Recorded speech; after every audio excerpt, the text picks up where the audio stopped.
going on. Public product, actually producing something. I was talking to one of our CTE teachers, the other day, that they're actually in their entrepreneurship class. They're going to showcase their product in January before we have our class schedules or class scheduling goes out and we start picking classes for next year. The CTE department wants to kind of put on a show and show what they've been doing, and so they're producing real world products. So it's going to be displayed.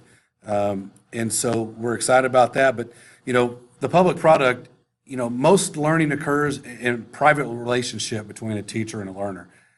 Students complete work individually, but they only show it to us, the teacher.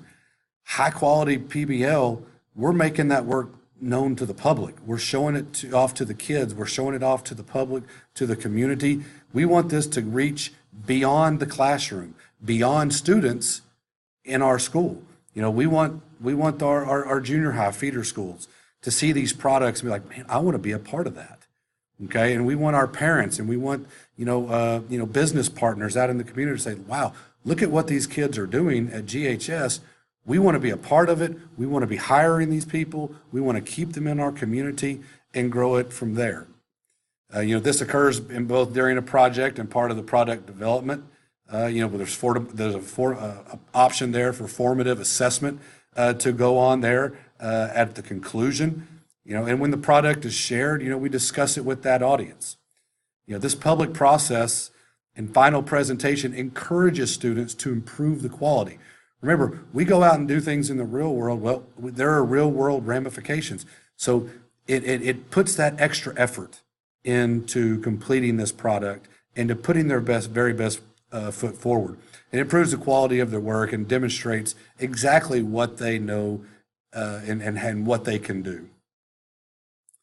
And again, I talked about, on that last video that we watched from the Buck Institute, the collaboration. And we've talked about collaboration so much, since we got here at GHS. Collaboration, PLCs, working together. That's what we want to see from our students because that's what we do, right? I mean, we're modeling that to our students in our PLCs.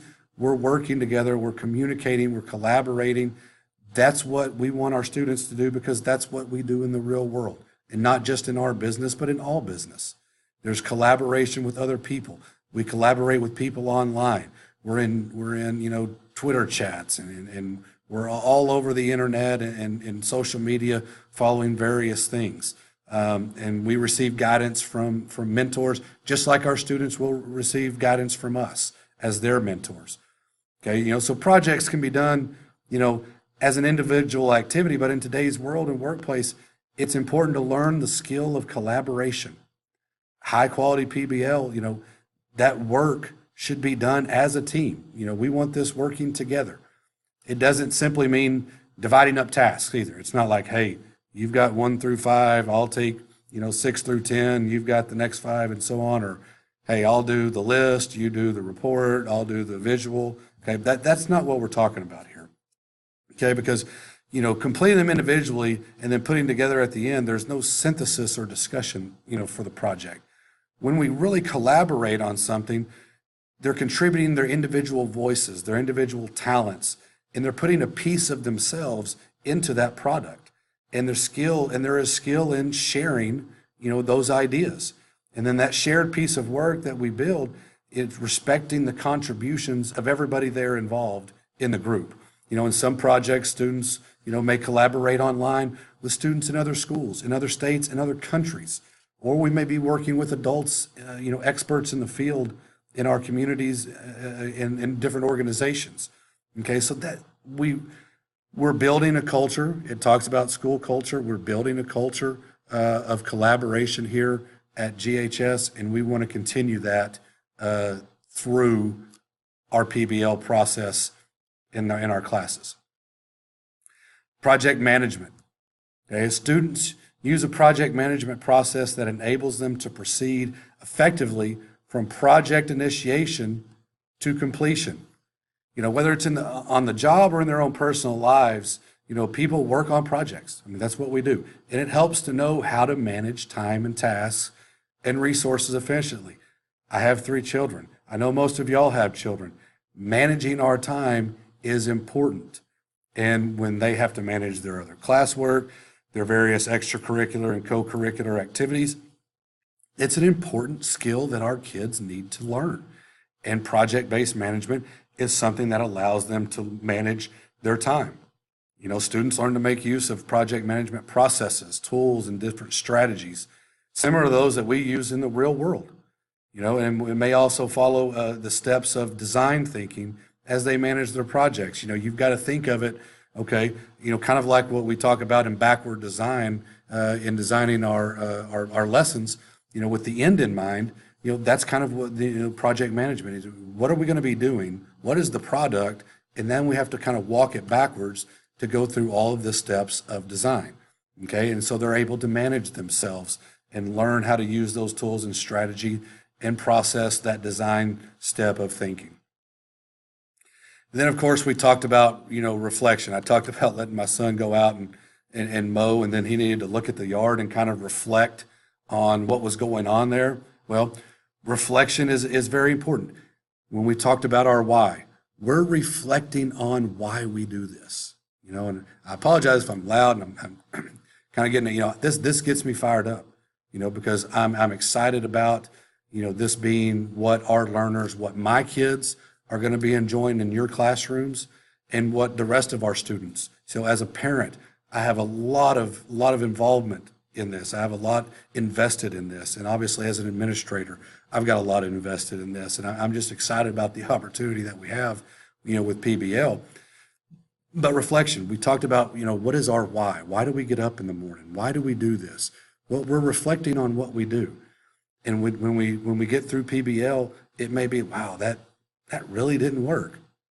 But that's okay. Why didn't it work? What were the issues? What were the obstacles? How can we make it better? How can we make it more efficient? How can we make it more authentic for our students? And so obviously we want the students to reflect on their work, because that's part of the learning process, throughout the project. Learning is reinforced, by reflecting on what we do and what we know, and students learn to assess the quality of their work and think about how to make it better. What we don't want to teach is we don't want to sit there and be like, yeah, that's really good. Now, can you make it better? And kind of, pop their bubble a little bit. But it's always an ongoing process of how can this be better? We looked at Simon Sinek's video talking about Apple. It started with an MP3. The iPhone started with the iPod. The MP3. It's so long ago, I almost forgot the name of it. But that's where the iPhone started. It was getting music to play, and then they went to the iPod, where now you have some applications, and now you can do a few other things here and there. And then it was incorporating the phone, and then so on and so on and so on. And so the reflection of, hey, how can we make this better? How can we make it grow? Is something that is part of real world job application. Pause regularly, and maybe not just at the end of the project. We're not just talking about assess it at the end, but let's look and see, hey, let's step back from this step and say, where are we? Are we where we need to be? Is the end product still feasible from where we are at this point? And if not, how can we backtrack and get back on track? So pausing periodically is another part of the process. And by reflecting on that, on what they have accomplished, students can retain project content and skills longer and develop a greater sense of control over their own education and build confidence in themselves. Sorry, we had a light malfunction. Apologize for that. They're on motion sensors. So, but I guess that means it's time to go.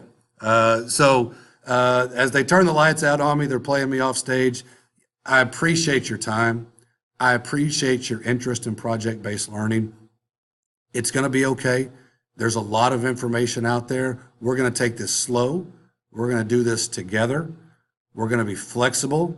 We're going to learn and grow and reflect together as a team.